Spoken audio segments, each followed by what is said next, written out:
Hello everyone, शुरू करते हैं हम अगला पार्ट। ये है पार्ट 2। इसमें टोटल 20 क्वेश्चंस हैं और ये जो है ये जो सेट हमारा चल रहा है उसी में कंटिन्यू है और ये 21 से लेकर 40 सवाल हैं। शुरू करते हैं इसका सॉल्यूशन। ठीक है। Question number 21।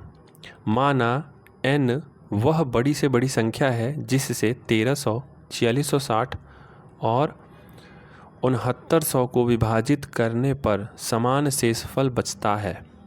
संख्या n के अंकों का योग क्या है।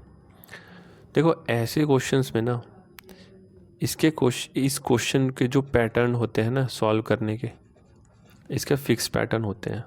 जब भी कभी पूछे ना ऐसे 3 नंबर दिया हो और समान शेषफल बचते हैं कोई एक n नंबर से ये विभाजित होने पर, तो इनके लिए कुछ नहीं करना है। इन नंबर्स का पहले अंतर निकालो। तो इनका जब अंतर निकालेंगे ना तो ये आ जाएगा इनका अंतर तीनों का। ठीक है। अब क्या करना है, ये और ये। ठीक है। अब इसका HCF निकालना है। तो इसका देखो HCF निकालेंगे। इसका आई थिंक 3360। हाँ, ये देखो एक पैटर्न है 1120 इंटू 3, 1120 इंटू 2, 1120 इंटू 5। यही है हाईएस्ट कॉमन फैक्टर। ठीक है। और यही हो गया हमारा n। तो n हमारा पता चल गया ना, 1120 है। अब क्या है कि अंकों का योग क्या होगा। 1 + 2 + 0 बराबर 4। तो हमारा आंसर क्या आ जाएगा, 4, पहला वाला। ठीक है। नेक्स्ट क्वेश्चन है क्वेश्चन नंबर 22। क्वेश्चन नंबर 22 में हमें करना है a + b whole square equals to a² + b² के लिए निम्न में से कौन सा मान्य है। देखो, a + b whole square equals to a² + b², ये हमारा क्या है, ये एक सूत्र है। ठीक है, ये फार्मूला है। और फार्मूला क्या होता है, ये एक स्टैंडर्ड फार्मूला है। a की वैल्यू कुछ भी होगी, b की वैल्यू कुछ भी होगी, ये हमेशा सही रहेगा, ट्रू रहेगा। तो अब इसमें से देखना है कौन सा मान्य है। ए बी की केवल सीमित संख्या के लिए सत्य हो सकती है। सीमित संख्या क्यों, असीमित संख्या के लिए सही हो सकती है। केवल एक ही सेट के लिए सत्य है, बिल्कुल नहीं। ये एक स्टैंडर्ड फार्मूला है। स्टैंडर्ड जो फार्मूला होता है वो एक नहीं कई सेटों के लिए सही होता है। किसी भी सेट के लिए सत्य नहीं है, ये बिल्कुल गलत है। तो ए और बी की अनंत संख्या के लिए सत्य हो सकती है, बिल्कुल सही। तो इसका आंसर हो जाएगा 4th वन। ठीक है। बढ़ते हैं आगे। Question number 23। क्वेश्चन नंबर 23 है अमन के परदादा की आयु 105 वर्ष है। परदादा क्या है, ये 105 के हैं। अमन के पिता राम सिंह की आयु उसके दादा की आयु की 1/3 है। राम सिंह जो है उनकी आयु है 1/3, मतलब 35 साल। 5 वर्ष पहले जब अमन का जन्म हुआ, 5 वर्ष पहले अमन का जन्म हुआ। ठीक है। अब 5 वर्ष पहले की स्थिति क्या है। 5 वर्ष पहले की स्थिति, तब राम सिंह की माँ की आयु राम सिंह की आयु की दोगुनी थी। तो माँ की आयु कितनी थी, 5 साल पहले, तो मतलब 30 साल का जब ये था तो इसकी दुगनी थी। ठीक है। तो अभी माँ की आयु कितनी है, अभी माँ की आयु है 65 साल। ठीक है। अमन और राम सिंह की आयु का अंतर ज्ञात कीजिए। अच्छा, जब ये 30 साल का था, 5 साल पहले ही तो अमन पैदा हुआ। अमन 0 साल का था इस समय। 5 साल पहले अमन 0 साल का था, क्योंकि तब अमन पैदा हुआ था। और राम सिंह कितने थे, राम सिंह तब 30 साल के थे। तो डिफरेंस कितना है, 30 साल का आया ना। तो हमारा आंसर हो गया 30 वर्ष। ठीक है।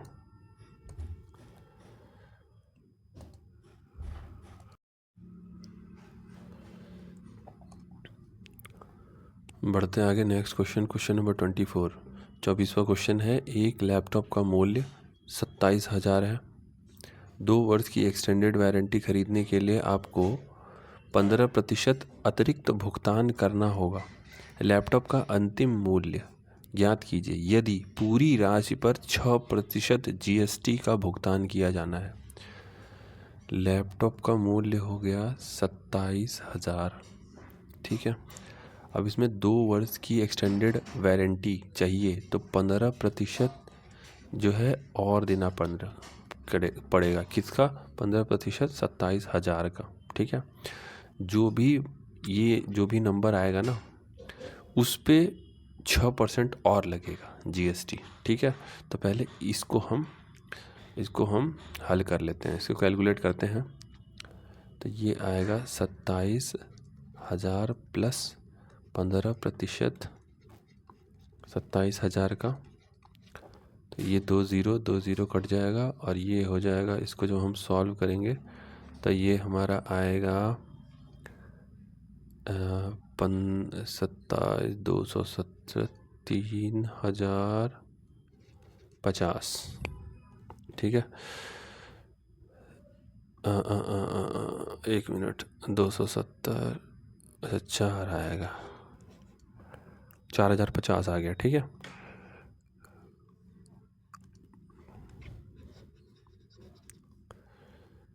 तो ये हमारा हो गया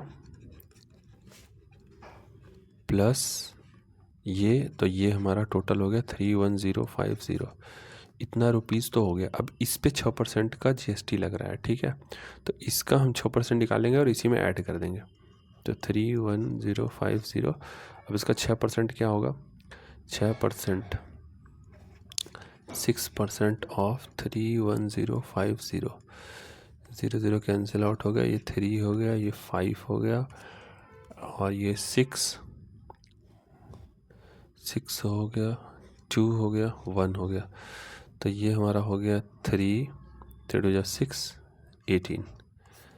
ठीक है, तो ये हो गया 3,923,2,913। ये हमारा आंसर हो गया। ठीक है, 32,913। ठीक है, बढ़ते हैं आगे। Question number 25। क्वेश्चन नंबर 25 है, लड़कियों की एक पंक्ति में फातिमा का फातिमा एक सिरे से 15वें स्थान पर और दूसरे सिरे से 9वें स्थान पर है। ये एक सिरा है और यहाँ से 15वें स्थान पर है फातिमा। मान लो ये दूसरा सिरा है, यहाँ से 9वें स्थान पर है। ठीक है, तो इसको जब हम ऐड करेंगे तो टोटल आ जाएगा 24। इसका मतलब टोटल 24, लेकिन एक माइनस भी करना होता है, तब आ जाएगा 24 नंबर। अब ये क्यों आ रहा है? देखो, फातिमा 15वें स्थान पे, फातिमा 9वें स्थान, मतलब फातिमा 2 बार को हमने फातिमा को ऐड किया तब हमारे 24 मिल रहा है। तो फातिमा जब 2 बार ऐड हो रही है तो टोटल 24 आ रहे हैं संख्या, कुल संख्या। तो एक बार फातिमा को घटा दो तो 23 आ जाएगी संख्या। ठीक है, तो हमारा आंसर आ जाएगा 23। ठीक है, ऐसे क्वेश्चन को ऐसे ही करना होता है। आगे बढ़ते हैं। Question number 26। क्वेश्चन नंबर 26 है, नीति आयोग का गठन डैश 2015 को भारतीय 1 जनवरी 2015। ये योजना आयोग जो था ना उसको ख़त्म करके, योजना आयोग कब बना था? 1952 में। ठीक है, नियोगी कमेटी थी एक, उसकी रिकमेंडेशन से बना था नियोगी आयोग, उसने सुझाव दिया था तो ये बना था और इसको ख़त्म कर दिया गया मोदी द्वारा। और 2015 में 1 जनवरी 2015 से नीति आयोग का गठन। और नीति आयोग का फुल फॉर्म, नीति का full form national institute for transforming India. ठीक है, बढ़ते हैं आगे। Question number 27। क्वेश्चन नंबर 27 है, भारत रत्न पुरस्कार से सम्मानित सुप्रसिद्ध गायक भूपेन हजारिका किस राज्य से संबंधित है? असम। और ये क्यों क्वेश्चन पूछा गया था? इसके पीछे कारण ये है कि जिस साल ये एग्ज़ाम हुआ था ना 2021 में, तो उस समय मोदी ने कोई पुल जो है ब्रह्मपुत्रा नदी पे कोई बहुत लंबा पुल, उसका उद्घाटन किया था। तो वो भूपेन हजारिका के नाम पे वो पुल नामकरण रखा गया था, तो इसीलिए क्वेश्चन पूछा गया था। ठीक है, आगे बढ़ते हैं। Question number 28। क्वेश्चन नंबर 28 है, 36 और N के म स प HCF और ल स प LCM का क्रमशः 9 और 180 है, तो N का मान। तो इसमें क्या है ना, HCF गुणा LCM बराबर जो 2 नंबर्स होते हैं, ये फार्मूला होता है। ठीक है, तो इसमें दिमाग कुछ नहीं लगाना है। 9 लिखो, 180 लिखो, एक नंबर 36 दिया है, दूसरा नंबर n दिया है। ठीक है, तो n कितना हो जाएगा, 9 गुणे 180 भागा 36, 5 हो जाएगा 45, हमारा आंसर हो जाएगा। दूसरा नंबर 45 है।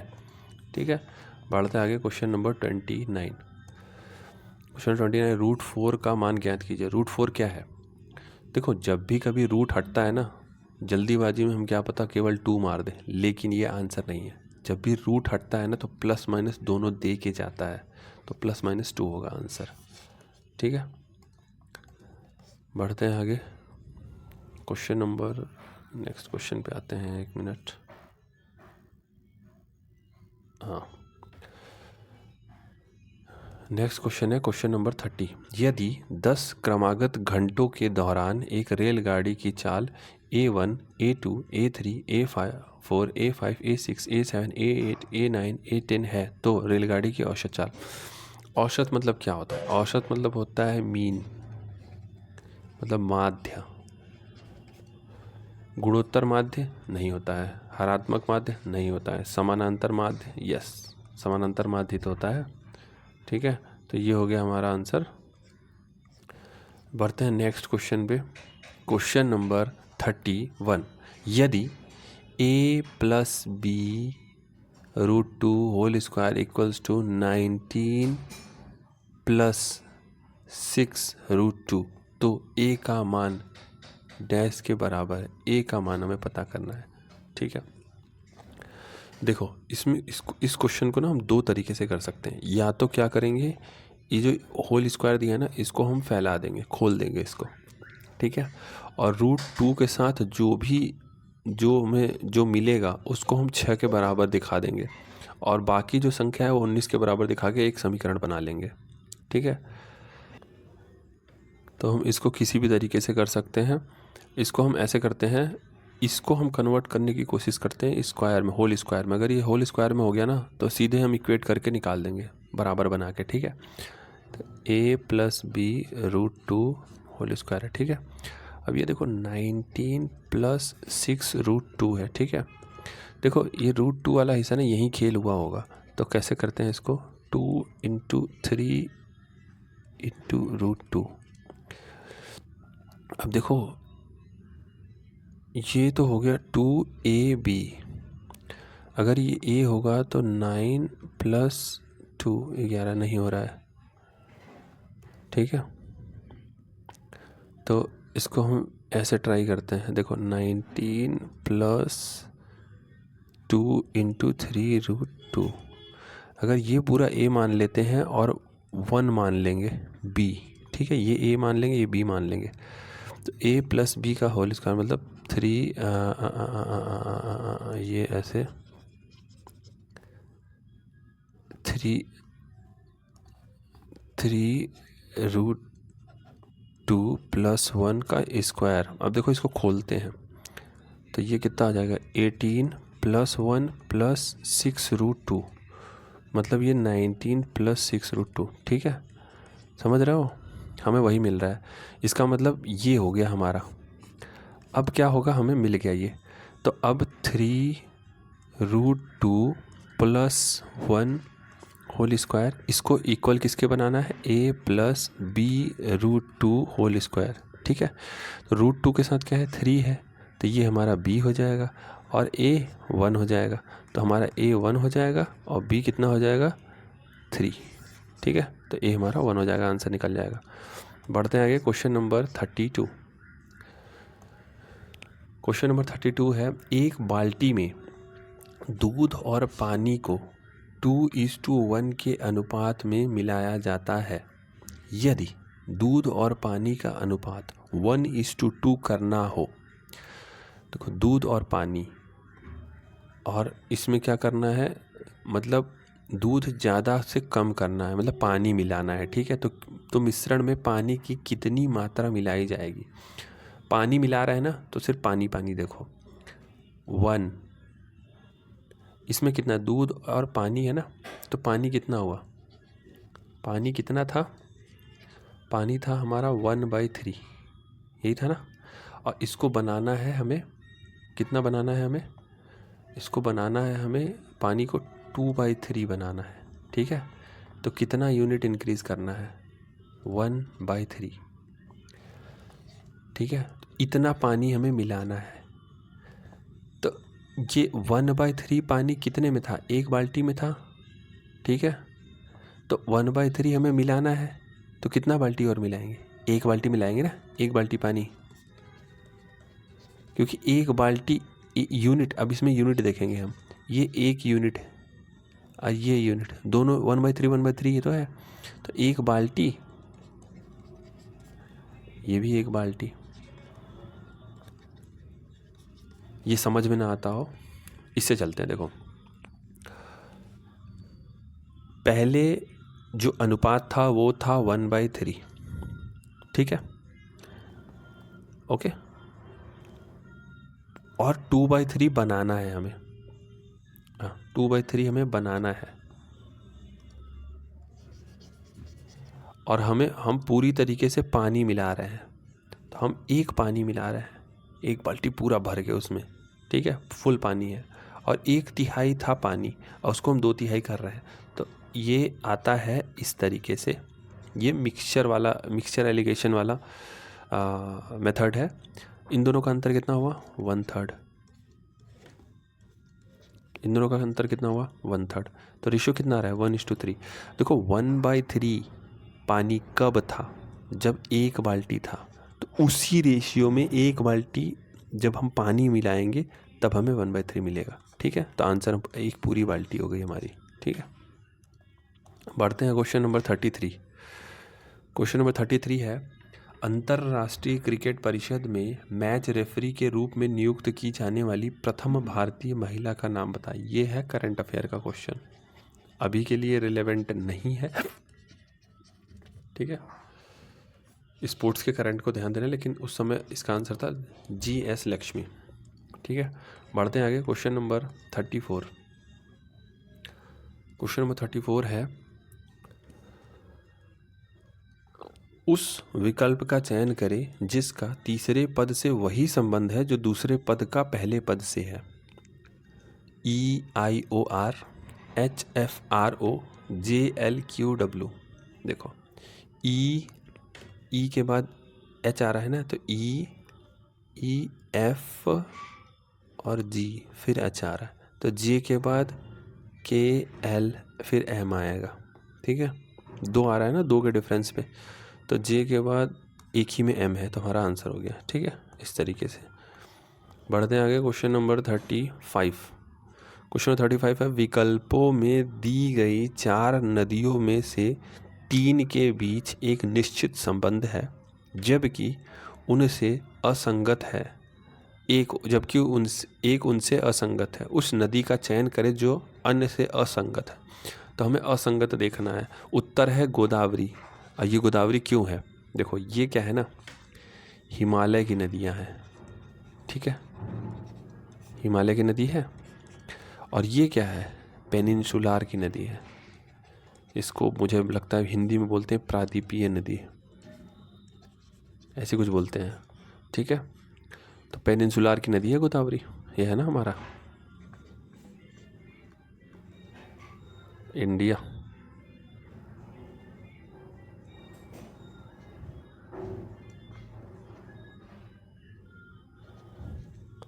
तो यहाँ से गोदावरी आती है, बाकी ये नदी यहाँ से और यहाँ से, तो ये हमारी हो गई, ये हिमालयन नदी हो गई ये हिस्सा, और ये हिस्सा हमारा हो गया प्रादीपीय नदी, ठीक है।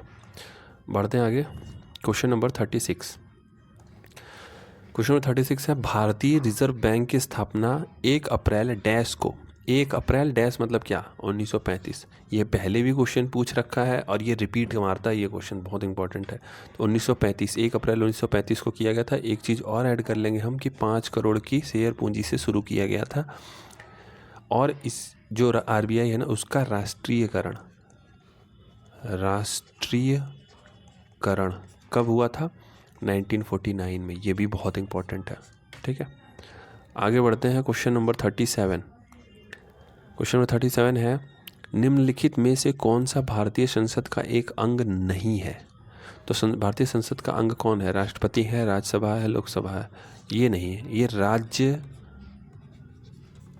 विधायिका का अंग है, विधायिका का अंग है, ठीक है, ये संसद का अंग नहीं है। बढ़ते हैं आगे। क्वेश्चन नंबर 38, यदि y का x% z के y% के बराबर है, देखो y का x% z के y% के बराबर है, तो ये हो गया, y कैंसिल आउट हो गया, तो क्या आ रहा है? x बराबर z ही तो आ रहा है, तो ये हमारा आंसर हो जाएगा। बढ़ते आगे। क्वेश्चन नंबर 39, क्वेश्चन नंबर 39 है 1.11 21 23 1 2 3 4 1 2 3 4 5, मतलब ये नंबर बढ़ ही रहा है लगातार। इसमें ऑप्शन दिया ही है क्या? तो ये है एक अपरिमेय। अब अपरिमेय संख्या होती क्या है? फ्रैक्शन होता है p/q फॉर्म में, ठीक है, और q बराबर 0 नहीं होना चाहिए।